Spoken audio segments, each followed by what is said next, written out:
नमस्कार। अच्छा, कभी सोचा है कि क्या एक मामूली सा डर किसी तेज धार वाली तलवार से भी ज्यादा ताकतवर हो सकता है?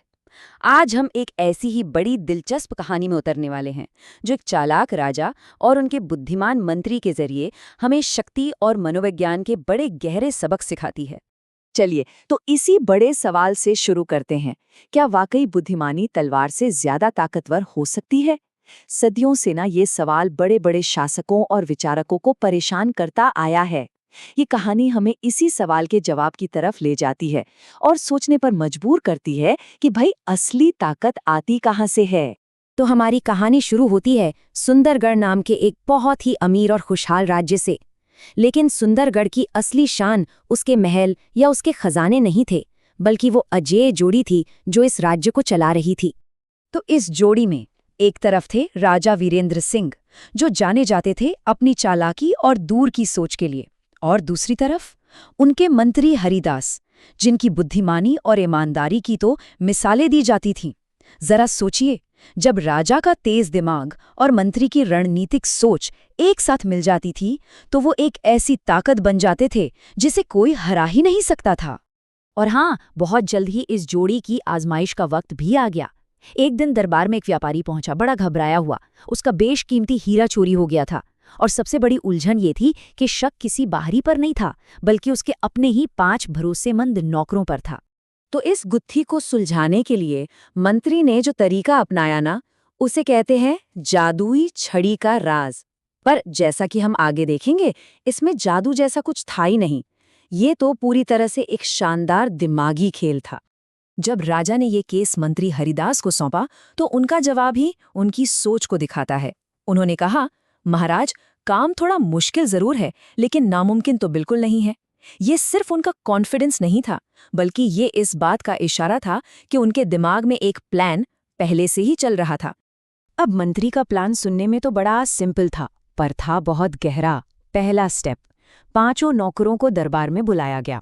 दूसरा, हर एक को बिल्कुल एक जैसी लकड़ी की छड़ी दी गई। और फिर आया तीसरा और सबसे जरूरी कदम। मंत्री ने ऐलान किया कि ये छड़ियां जादुई हैं, और जो असली चोर होगा उसकी छड़ी रात भर में 1 इंच लंबी हो जाएगी। बस एक मनोवैज्ञानिक जाल बिछा दिया गया था। और इस ऐलान का असर बिल्कुल वैसा ही हुआ जैसा मंत्री ने सोचा था। मतलब ये साइकोलॉजी का एक परफेक्ट एग्जाम्पल है। जो 4 बेकसूर नौकर थे, वो तो चैन की नींद सो गए, क्योंकि उन्हें डरने की कोई वजह ही नहीं थी। लेकिन असली चोर, उसके मन में डर का बीज बोया जा चुका था। वो पूरी रात जागता रहा, बस इसी खौफ में कि सुबह उसका राज सबके सामने खुल जाएगा। और हुआ ये कि चोर का डर ही उसका सबसे बड़ा दुश्मन बन बैठा। पकड़े जाने के खौफ में उसने एक बहुत बड़ी गलती कर दी। उसने सोचा कि अगर वो अपनी छड़ी को पहले ही 1 इंच छोटा कर दे, तो सुबह तक जब वो जादुई तरीके से बढ़ेगी तो उसका सच छिप जाएगा।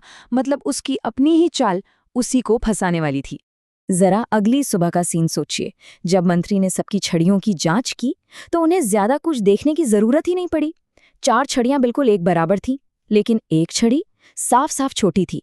चोर पकड़ा जा चुका था। और जैसे ही वो पकड़ा गया, चोर की तो सारी हिम्मत ही जवाब दे गई।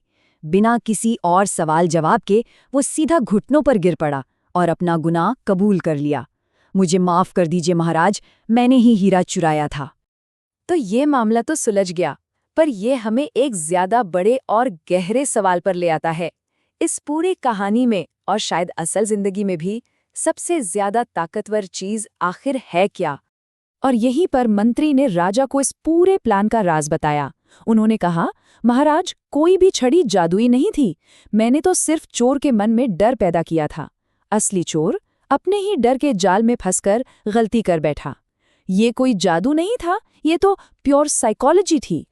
मंत्री की इस बुद्धिमानी से राजा इतने इम्प्रेस हुए कि उन्होंने उनकी एक और परीक्षा लेने का फैसला किया। उन्होंने एक ऐसा सवाल पूछा जो तलवारों और सेनाओं से कहीं आगे का था। मंत्री जी, मुझे बताइए, इस राज्य में सबसे ज्यादा ताकतवर चीज क्या है? और मंत्री का जो जवाब था ना, वो ही इस पूरी कहानी का निचोड़ है। उन्होंने कहा, सबसे ताकतवर चीज है भय। क्योंकि डर ही वो ताकत है जो इंसान से कुछ भी करवा सकती है। वो उससे सच भी उगलवा सकती है, और जैसा हमने देखा, वो उससे गलती भी करवा सकती है। लेकिन क्या डर का इस्तेमाल सिर्फ एक चोर को पकड़ने तक ही होता है? नहीं, कहानी का अगला हिस्सा हमें बताता है कि कैसे इसी एक चीज का इस्तेमाल पूरे के पूरे राज्य को बचाने के लिए किया गया। ये है बिना लड़ाई के जीत हासिल करने की कला। कुछ ही वक्त में सुंदरगढ़ पर एक बहुत बड़ा खतरा मंडराने लगा। पड़ोसी राज्य ने उन पर हमला करने की पूरी तैयारी कर ली थी। इस बार दांव पर कोई एक हीरा नहीं, बल्कि हजारों जानें और पूरे राज्य का भविष्य लगा था। लेकिन सुंदरगढ़ ने अपनी सेनाओं को मोर्चे पर नहीं लगाया। नहीं, राजा और मंत्री ने एक बार फिर हथियारों की जगह अपने दिमाग का इस्तेमाल किया।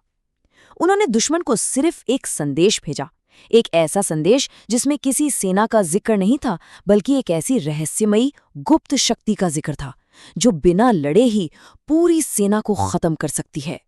और इसका नतीजा क्या हुआ?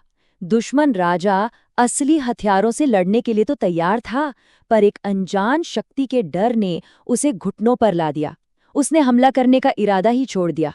इस तरह सुंदरगढ़ ने एक भी सैनिक को खोए बिना सिर्फ डर का इस्तेमाल करके पूरा युद्ध जीत लिया। तो चोर की कहानी से लेकर जंग के मैदान तक हमें आखिर में सबक क्या मिलता है? यही कि सबसे बड़ा और सबसे कारगर हथियार कोई तलवार या तोप नहीं है, बल्कि वो बुद्धिमानी है जो डर को भी अपना एक हथियार बना सकती है। और आखिर में राजा वीरेंद्र सिंह ने खुद भी इस सबक को माना। उन्होंने मंत्री से कहा, आपने एक बार फिर साबित कर दिया कि बुद्धि और चालाकी असल ताकत से भी कहीं ज्यादा बड़ी होती है। और यही इस कहानी का सबसे बड़ा सच है। तो ये कहानी जाते जाते हमें एक सवाल के साथ छोड़ जाती है। हम अपनी असल जिंदगी में अपने तरह तरह के डरों पर काबू पाने के लिए बुद्धिमानी का इस्तेमाल आखिर कैसे कर सकते हैं? इस बारे में सोचिएगा जरूर।